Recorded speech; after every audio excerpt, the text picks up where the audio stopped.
Hi, folks. This is Mark by Mark A. Foster, Ph.D. for the Institute for Dialectical Meta-Realism. Let's talk about the subject of food insecurity. There are different forms of it, and we will address each of them in this podcast. Here in the first world, where I am, the primary type of food insecurity is malnutrition. Malnutrition should not exist in the first world. We have more than enough money to assure that every single person living in the US has a good diet. Do we provide them with that? No, of course not. Because the US, like most Western countries, is basically an oligarchy, where you have a small percentage of people with a tremendous amount of money, these multi-billionaires, but the vast majority of people have virtually no money at all in comparison to the oligarchy. And then there are some people who are so far down the totem pole that they literally have almost no money at all, and so they experience malnutrition. There are other reasons for malnutrition too. One of them is intentional dietary habits. What I am primarily talking about is the macrobiotic diet. Macrobiotics is based primarily on Taoism and to some extent on Confucianism, because both Taoism and Confucianism use the concepts of yin and yang. Yin refers to feminine, yang refers to masculine. Someone, I don't know exactly who, decided that certain foods are yin and certain foods are yang. And one has a choice. Either eat a balance of yin and yang foods, or eat foods that are both yin and yang, or somewhere down the middle. Macrobiotics is a very problematic diet because of one single reason. It does not work. It doesn't work. There is no empirical evidence to support the effectiveness of eating a macrobiotic diet. It sounds interesting. I actually like macrobiotic food. There is a restaurant in Manhattan, used to be several restaurants of the same name, but I believe there's only one remaining, that serve macrobiotic food. And it's good food. It's tasty. And so, nothing unhealthy about it, as long as you have other foods as well. But if all you eat is macrobiotic food and you don't know what you're doing, you can face malnutrition. And so malnutrition is faced by both poor and people who are not poor people in the Western world. Poor people experience malnutrition because of a lack of money and will often experience higher rates of obesity than people of higher social classes. They may get many of their foods at junk food restaurants, buy fattier types of meats, and in general, their diets are not that good. They're not starving to death per se, but their health is not going to be that good because they're malnourished. Malnourishment is obviously not a good condition to have. And there is no reason for it other than the fact that we have poverty. in the US, and we also have ignorance in the US in the case of macrobiotics. So both of those situations can result in malnutrition. So it's not good to be malnourished, but it's not the worst type of food insecurity either. The kinds of food insecurity which are experienced in the third world are much worse than malnourishment. In fact, there is literally no comparison, and I will give you a story about that in just a bit. But while I would never gloss over the effects of malnourishment or malnutrition on people in the first world, I am grateful that I do not have to suffer with it.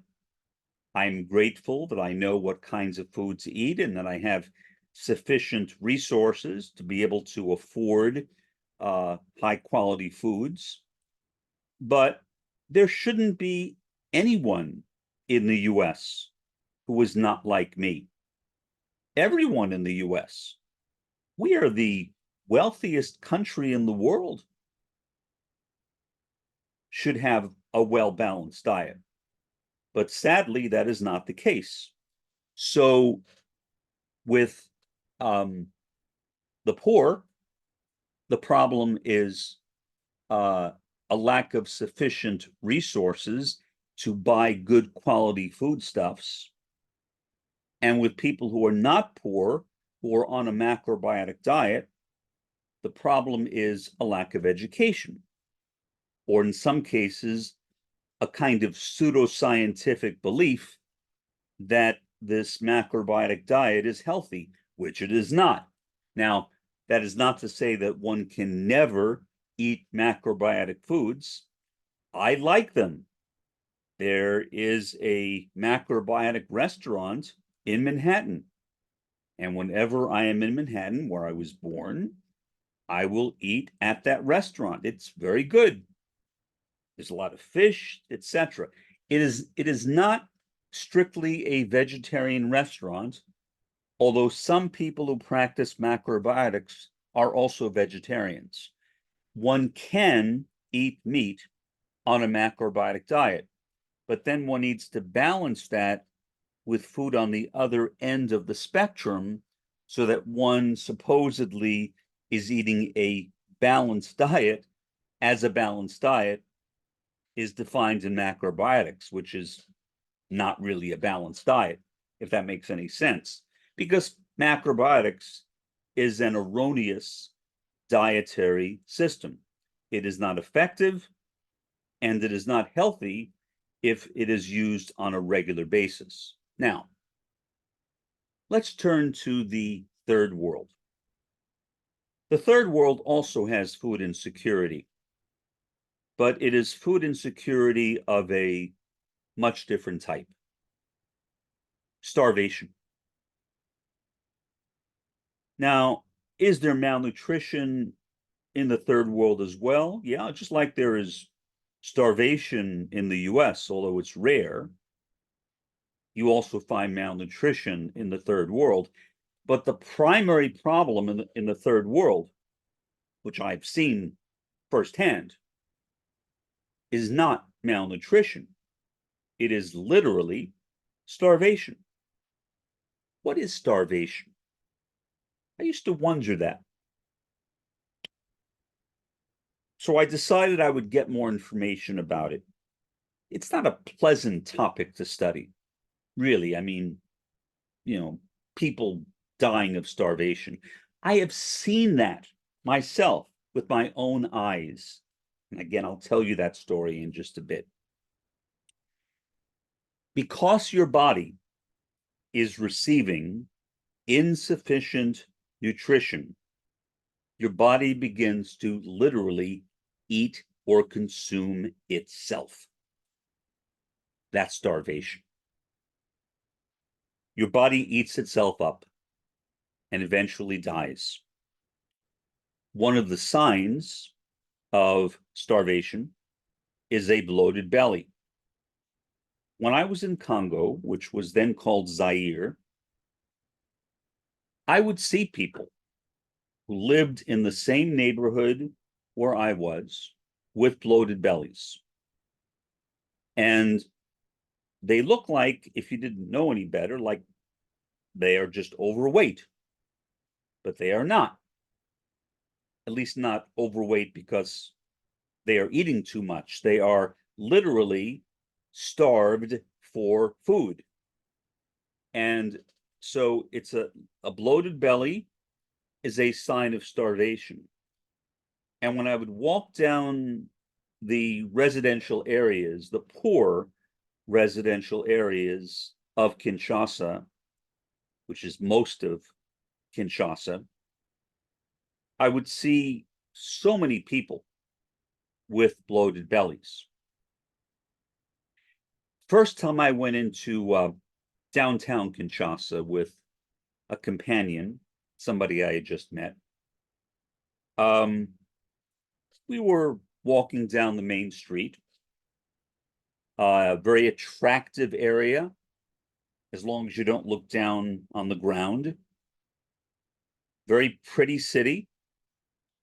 You see the same kinds of buildings, in fact, the same businesses as you would find in Europe or in the United States or Canada.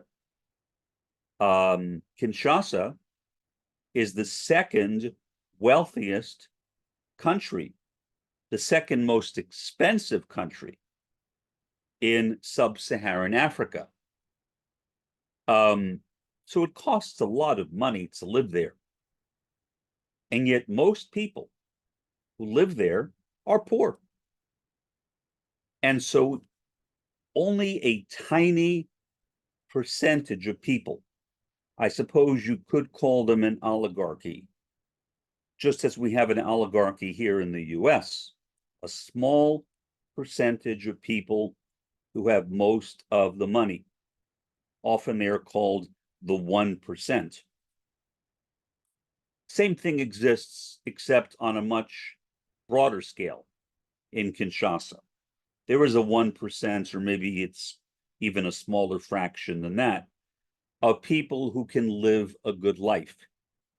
And I remember them because when you walk along the Congo River, which was then called the Zaire River, you see these heights, these hills that are right along the river. And on top of the hills are these large mansions. Who lives in those mansions? Well, relatives of, back at that time, President Mobutu of Zaire. Also, a lot of Westerners, primarily Europeans, primarily Belgians, who live in those hills, in those heights. But when you walk down the river, what you also see is a constant flow of rowboats going back and forth across the river. On the other side of the river is the other Congo, two Congos, originally the Belgian Congo and the French Congo. So these rowboats were going to what was at one time called the French Congo. The French Congo was even poorer than where I was, than Zaire, what used to be the Belgian Congo, much poorer. And so literally food was being smuggled from Zaire across the Zaire River into the French Congo. Technically, that was illegal, but as far as I know, those laws were not enforced, although I might be mistaken on that. That's what I was told when I was there, that people are permitted to do that. The laws are not enforced because everyone knows that if that food is not transported to the old French Congo, those people will end up dying. And I learned that when I was there. when you walk down one of the main streets in Kinshasa, which looks very pretty, like you would see a nice picture postcard of a European or a North American city, you look down. You need to look down, not up. Not up. Don't look up. Never look up if you go there. Always look down. And when you look down, what do you see? Bodies. I was walking with this guy, and I asked this person a question with a certain degree of trepidation. I kind of already knew what the answer was, but I was hoping it was something else. I said, are those bodies, are those people asleep or dead? He said they were dead. Mort. They're dead.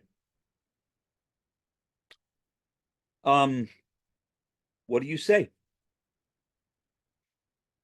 It is an experience that I would not wish on anyone. And I'm sure other people have had worse experiences, especially if you have been in a war zone.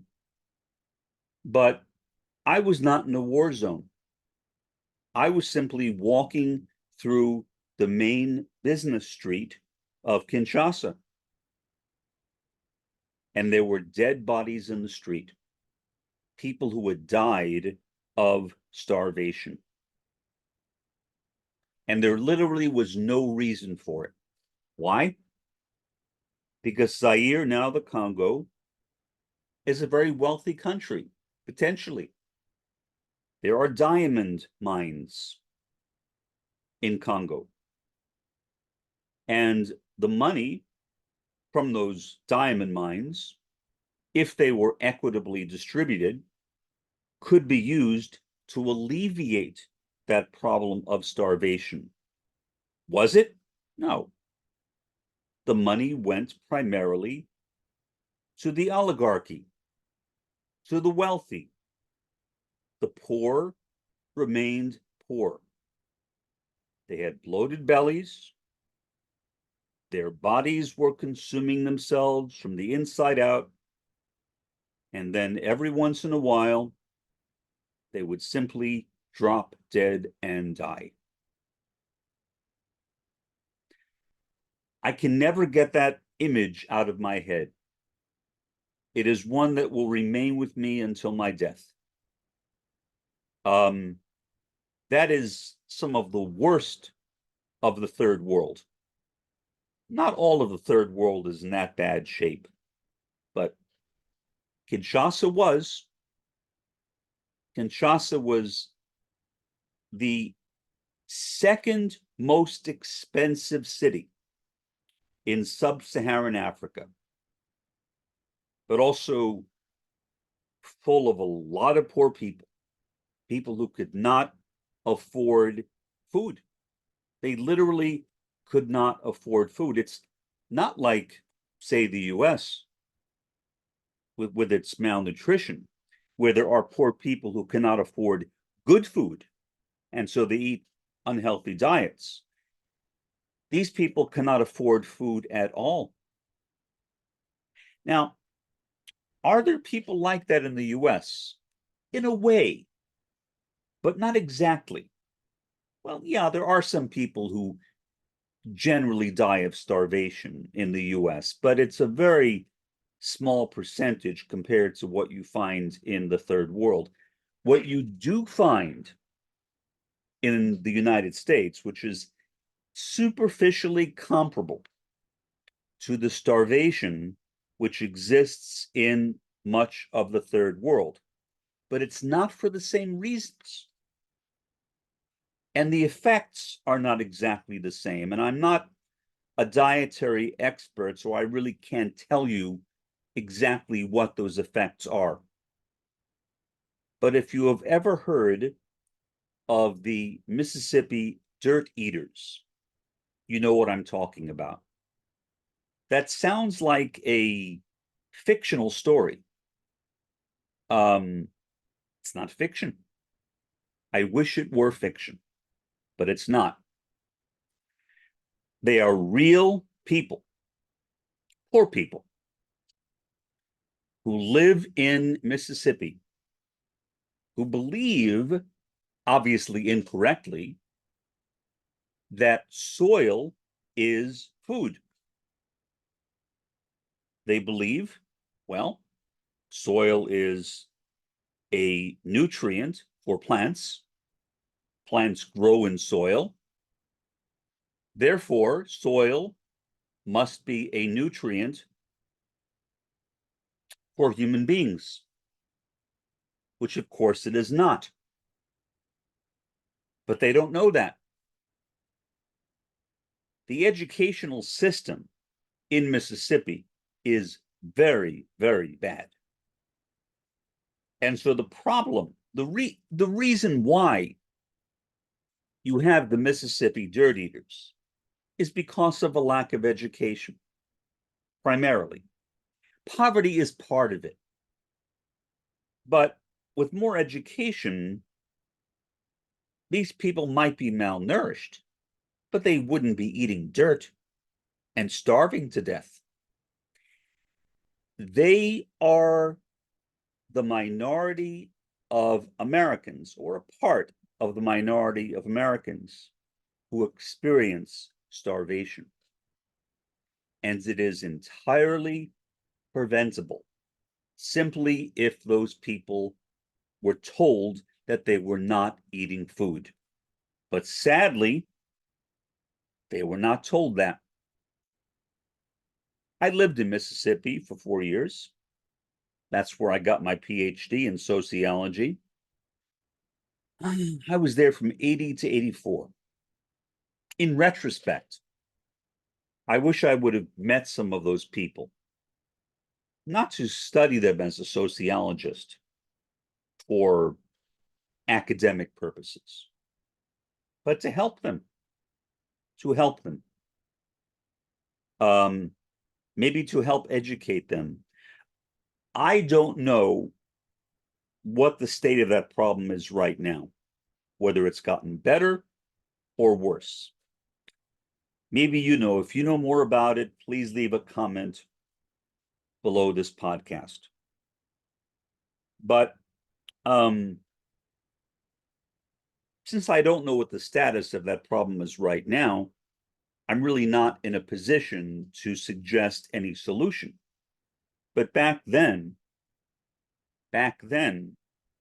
I wish I would have sought out those people and figured out some way to educate them on the fact that they were literally killing themselves. Most people who die of starvation don't do it intentionally. These people are doing it intentionally in a sense because they're eating substances that are not food. But also in a sense, you can say that they are doing it unintentionally because they think they are eating food. So what do you call that? It is ignorance, yeah, but it is also a lack of education. And it is also a lack of money, because these people cannot afford to get a good quality education. They live in poor areas. You don't find dirt eaters in the wealthier areas of Mississippi. And Mississippi is one of the poorest states in the country. The Mississippi Delta, which goes from south of Memphis, Tennessee, to just north of Natchez, Mississippi, is one of the poorest regions in the United States. I have been to the Delta. I have seen that area myself. I have seen that poverty. As far as I know, none of the people that I saw there were dirt eaters, but how would I know? I didn't ask people that question. I might have met some and not have known it. But They are such poor people in that area. The Delta is the major poor area, but there are other poor areas in the state as well. And again, there is no excuse for it. No excuse for it. It's pure greed on the part of the capitalists. It is an example of why the capitalist world system needs to be overturned by the forces of history, by the forces of the dialectic. How that will happen, I don't know. I think that capitalism is gradually dying now. In my view, the wars that we are seeing right now, for example, between Israel and Gaza, are examples of that death. The war that we are seeing right now between the US and other countries with Yemen is another example of that. We see loads of examples around the world of the death of capitalism, the death of the capitalist world system. But it's not dead yet. And it is still killing people. So, those two types of food insecurity, starvation, which is predominantly in the third world, and malnutrition, which is the kind of food insecurity that we see in the first world, are entirely avoidable. But we don't avoid it. It appears to me as though I'm trying to be careful how I say this because I don't want to offend anyone. That's not my intention. Because I am one of you. I must blame myself as much as I blame anyone else. But it does appear to me as though we simply don't care. So I include myself in that. Whether I could do something about it other than making these podcasts, which is a type of conscientization, critical conscience, and consciousness raising, I don't know. Maybe I could. The problem is I don't know what to do. Giving to charities helps, of course, but that's just like a Band-Aid on the problem.